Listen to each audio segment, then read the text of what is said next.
Good afternoon, good morning, good evening, wonderful people. My name is Benjamin. Welcome back to my book club. And today I'm going to talk about a book that you've probably heard people talk about before, a book that I'm not going to bring any new insight to. I think everyone has basically agreed about how good this book is. So you've probably seen a video review for this before, but I just wanted to talk about it anyway. This is one of my favorite books I've ever read at this point, easily a front runner for Book of the Year, and that book is Babel by R.F. Kuang.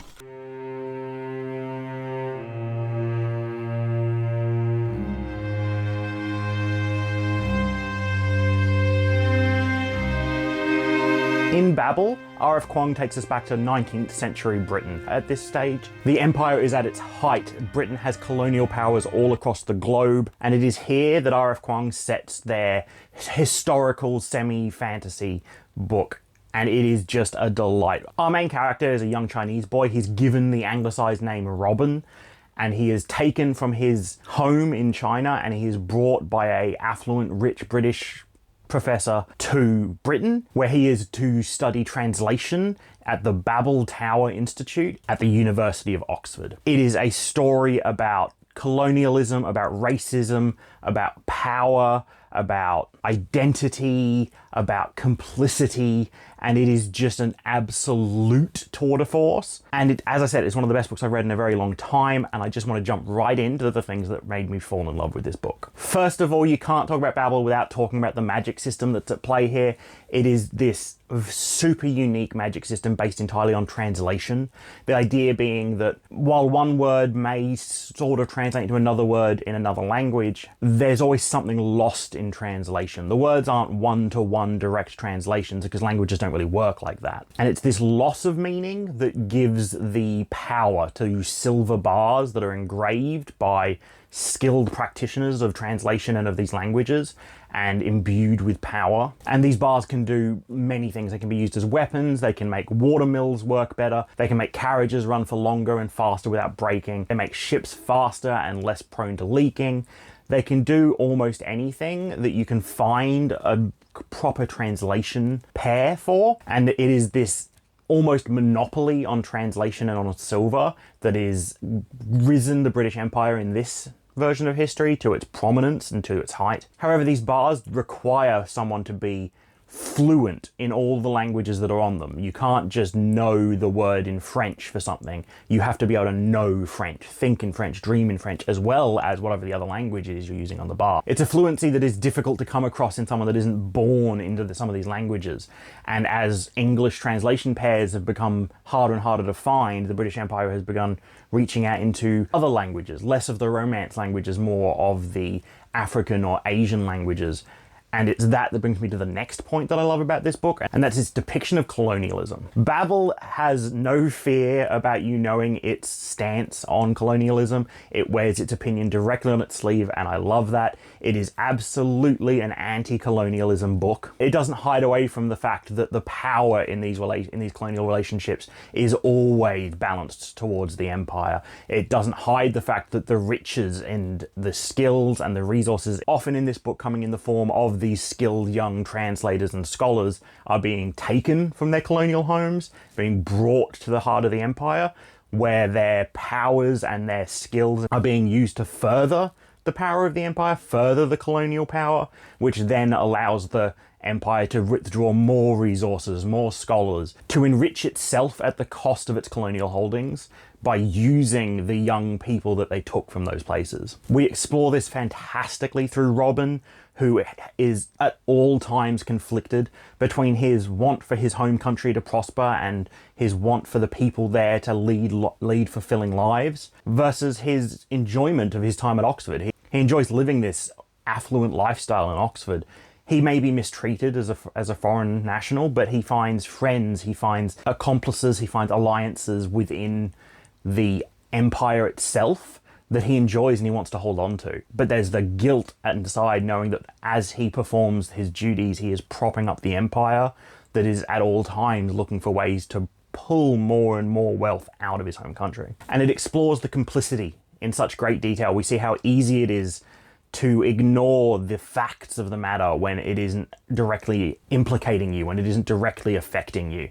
We see how easy it is to just sort of enjoy the position of luxury, of semi-luxury that Robin has, and to kind of blind yourself to the effects of his actions. We see how the rich and the powerful manage to divert attention away from the realities at play. We see how they manage to distract the common folk, distract the translators with things they know they want, so they don't go exploring in more detail the effects of what they're doing. I think this is a really important message about complicity and about how sometimes we allow ourselves to remain ignorant to the world at large and the effects our actions might be having.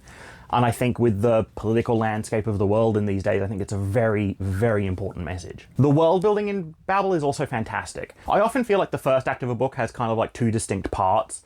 The first is the sort of introduction, right? We are introduced to the world, we're introduced to our characters, we're introduced to some of the themes at play, what sort of rules we're working under, and then we kind of have part 2 of Act 1, which is kind of like your inciting incident, which would be like, you know, the attack on the protagonist's home village, the damsel gets kidnapped, the thing where the main plot of the book kind of kickstarts off. We've learned about the world, and now here's the story we're telling. In Babel, we spend a very, very long time in that first part, in that character introduction, in that world building, in the character moments between them. It kind of reminds me of a good Stephen King book. You know, like the early parts of those Stephen King books are like, you know, a family moves to a small American town, meets the neighbors, starts some new jobs, gets a pet, those sort of things. And it's just these sort of almost mundane day-to-day events, but just told with such brilliance that they're just fascinating. Here it's Robin coming to Oxford, meeting his fellow students, meeting professors,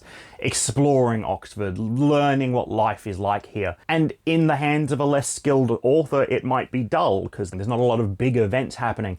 But R.F. Kuang paints the picture so brilliantly that I would almost read an entire book that is just Robin's daily life at Oxford where nothing goes wrong. In fact, at times when things looked like they were going to go wrong, I was dreading it. The characters are so wonderful and so vivid and so real that I was feeling empathetic for them before even any really dark things were happening to them. Which means that when we do get to those sort of inciting moments, when we do get to the action of the plot, when we do get to the darker themes, when we do get to the sad moments in the story, they're so much more effective because this early section of the book has just made these characters living, breathing, real people that I care for and I empathize with and I understand, that it's just so powerful. And the plot itself, the story itself is just fantastic. I'm really not going to say much about this here because I want to avoid any semblance of spoilers here because I truly believe that this is a book that if you haven't already read, you should. I have almost no doubts that people who read this book are going to like it. It's not going to be for everyone, absolutely. But I think if you like the sort of books that I've given good reviews to, I think you're probably going to end up liking this one. As for what I didn't like, I really do only have one minor complaint. A lot of people seem to talk about how Babel is written academically, that sometimes it feels like it's coming off as reading a textbook, and I kind of disagree. I see where you're coming from. It is perhaps a bit of a drier prose at times, but I think it works very well for the academic setting that it's set in. My only real complaint is the use of footnotes here. The book uses footnotes in a number of different ways, which at times I found very jarring. For example, sometimes it uses it to highlight like a historical event that may or may not have happened in the real world, and just to kind of give a little bit of context there, and that's kind of what I'm expecting from a footnote, but it's kind of jarring in the middle of a novel. And sometimes it seems to be using this to show differences between our world and the world of Babel, and other times it's almost narrative footnotes, and it's these ones I find really jarring and really take me out of it. For example, a character might ask, oh, why is this other character not here with us? What are they doing right now? And no one in the room knows, so they say, oh, we don't know. And then there'll be a footnote explaining what's going on with that character, giving us a little narrative snippet of what they're doing and why they're not here. And it just feels like, why did you take me out of the flow of the story to go to the bottom of the page to read this, when you could just as easily just had someone say that in the thing and it wouldn't have changed anything? Or if no one in the room knew, then we don't need to know right now. Just when that character shows back up, they can explain it or something. And it felt like it took me out of the flow that the book was so fantastic at. The pacing is fantastic, that sometimes these semi-narrative footnotes just really tweaked my head and just took me out of it. And this might just be my printing of the book, but if you're gonna have footnotes in your book, make the little asterisks, make the little plus sign, all that stuff that you're using, just make them a tiny bit bigger. I would often get to the end of a page and then suddenly there's like 3 footnotes at the bottom of the page. I'm like, I didn't see any of those.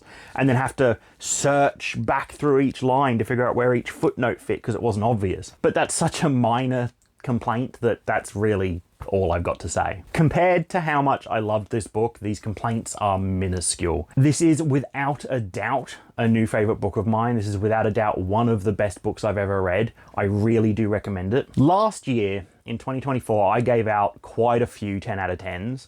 Looking back, I don't regret any of those. I think the books that I gave 10 out of 10s were 10 out of 10s for me. But this year I'm trying to be a little bit harsher, trying to be a little bit less giving with my 10 out of 10s. I don't want to end up at the end of the year with so many of them, unless a book truly deserves it. And Babel by R.F. Kuang truly deserves it. This is a 10 out of 10 for me with no questions. It's heartwarming, it's heartbreaking, it's comforting and challenging. It's confronting while also being sort of cozy at times. It is just a brutal, lovable, fantastic novel. I know I'm saying this very early. I read this book in January, early February, but I would not be shocked if this is the best book I read all year. And it's also a bingo book. This is my bingo board. It is from Reddit's ℚ_fantasy subreddit, where they do a bingo competition every year. It is a set of 25 writing prompts to try and force you to read outside your comfort zone. These are the books that I've finished so far, and Babel fits in for the dark academia slot. The hard mode for dark academia is that while the world itself or the exact building, etc., doesn't need to exist, the educational institute does have to exist in the real world.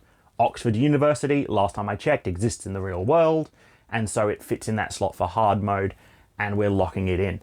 I have until the end of March to finish off these last few squares, and I'm pretty confident I'm going to get there. If you want to see the other books that I've read, I've reviewed every single one of these. They're in a playlist on my channel and in the corner ℎ𝕁𝕬. Thank you so much for watching. Thank you so much for everyone that hung around while I took a few weeks off.